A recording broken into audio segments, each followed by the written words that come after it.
Welcome to the deep dive. You hear about nations overcoming struggles, but how does one become, well, a beacon of economic hope and cultural vibrancy?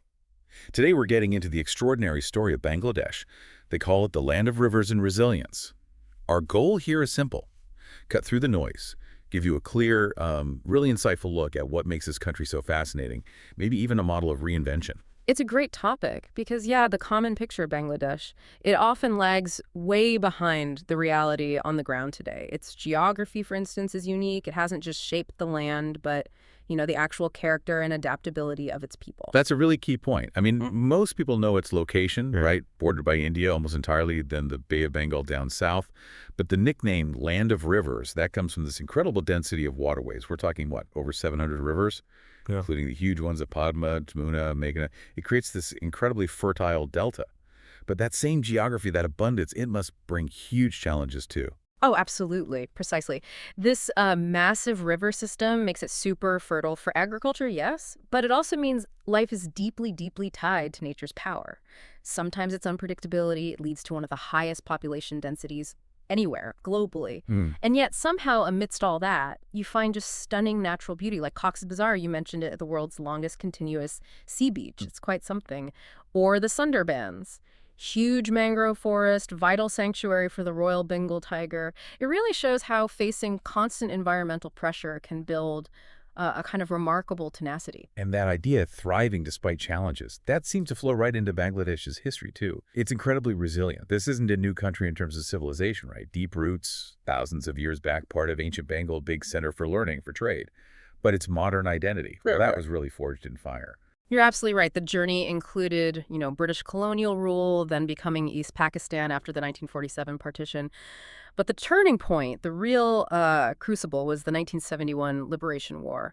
And this wasn't just about politics. It was unique, this moment where language and nationhood just fused together. It created this really deep-seated cultural nationalism. Basically, the state formed around linguistic identity as a primary driver. That's pretty rare, actually, on a global scale. And you can still feel that experience influencing policy, public life, everything today. That unity, born from such a specific struggle, it feels so alive in their culture. You said it's rooted in language, music, tradition. Yeah. So tell me more about the Bengali language. Why was it so central that they literally fought for the right to speak it back in '52 in the language movement? What made it that powerful a symbol? It's really quite astonishing when you think about it. Bengali wasn't just, how people talked. It was seen as the very soul of the people, a symbol of their distinct heritage, especially against what felt like an imposed external identity.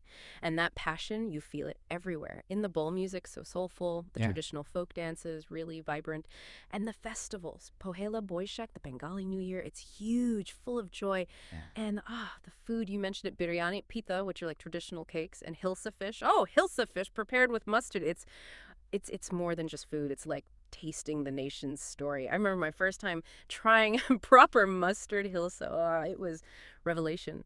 And this cultural richness, it comes through in the people too. They're known for being warm, incredibly hospitable, and having that deep, deep resilience we keep talking about. It is fascinating how a nation shaped by these intense cultural and historical struggles has now become this, well, surprising economic powerhouse. I mean, Bangladesh was often in the headlines for poverty, for natural disasters. But the transformation economically, it's been genuinely remarkable. It's actually being looked at now as a kind of model for growth among developing nations. It's an incredible turnaround, yeah. And it's a lesson, really, in strategic global integration. Take the garment industry. That didn't just sort of happen by accident. It became this unexpected bedrock. Now the second largest in the world, right after China. Built on, well, smart leveraging of a large workforce.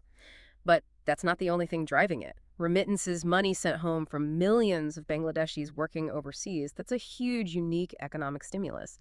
It sort of decentralizes wealth creation, fuels development right from the grassroots up, and you see the results. A booming middle class, big advancements in things like digital financial services, mobile banking is everywhere, and impressive gains, too, in education, especially getting girls into primary school. Their big goal now, graduating from developing to developed status by 2041. That says a lot about their ambition, their momentum. That's a seriously impressive path. But with that kind of rapid growth, are there specific areas, maybe social issues, where Bangladesh is still facing, significant headwinds despite the overall progress? Oh, absolutely. Yes, while the big economic numbers look good, challenges definitely persist. For example, making sure this growth actually benefits everyone, that it's equitable across society, particularly in rural areas. That's still an ongoing effort. And infrastructure, especially outside the big cities like Dhaka or Chittagong, it still needs a lot of investment to really keep up with the pace of change. It's striking, though, isn't it? A country with this dynamic growth, this unique beauty, it still feels, for many people outside, kind of under the radar as a place to visit. You mentioned hidden gems. Why do you think that tourism potential is still relatively untapped? That is a great question. I think part of it might be those lingering older perceptions, maybe images from decades ago.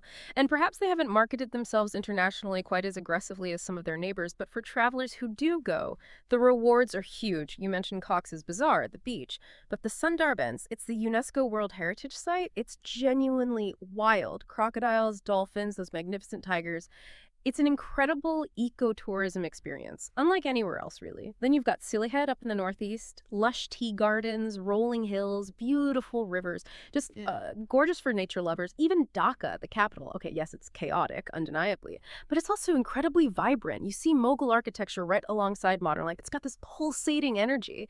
And for the really adventurous, wanting something different, the Chittagong Hill Tracks, home of diverse indigenous communities, stunning, relatively untouched nature, a whole different world from the plains. It really sounds like a country that defies any simple label.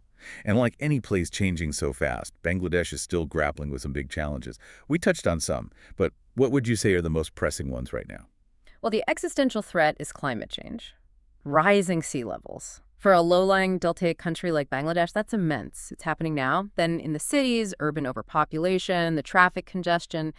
It's a very real daily struggle for millions. And there are ongoing questions around political stability and governance issues, too. These are real factors, yet what's truly compelling, despite all this, is that spirit of constant reinvention, of innovation driving things forward. It is a powerful story of hope.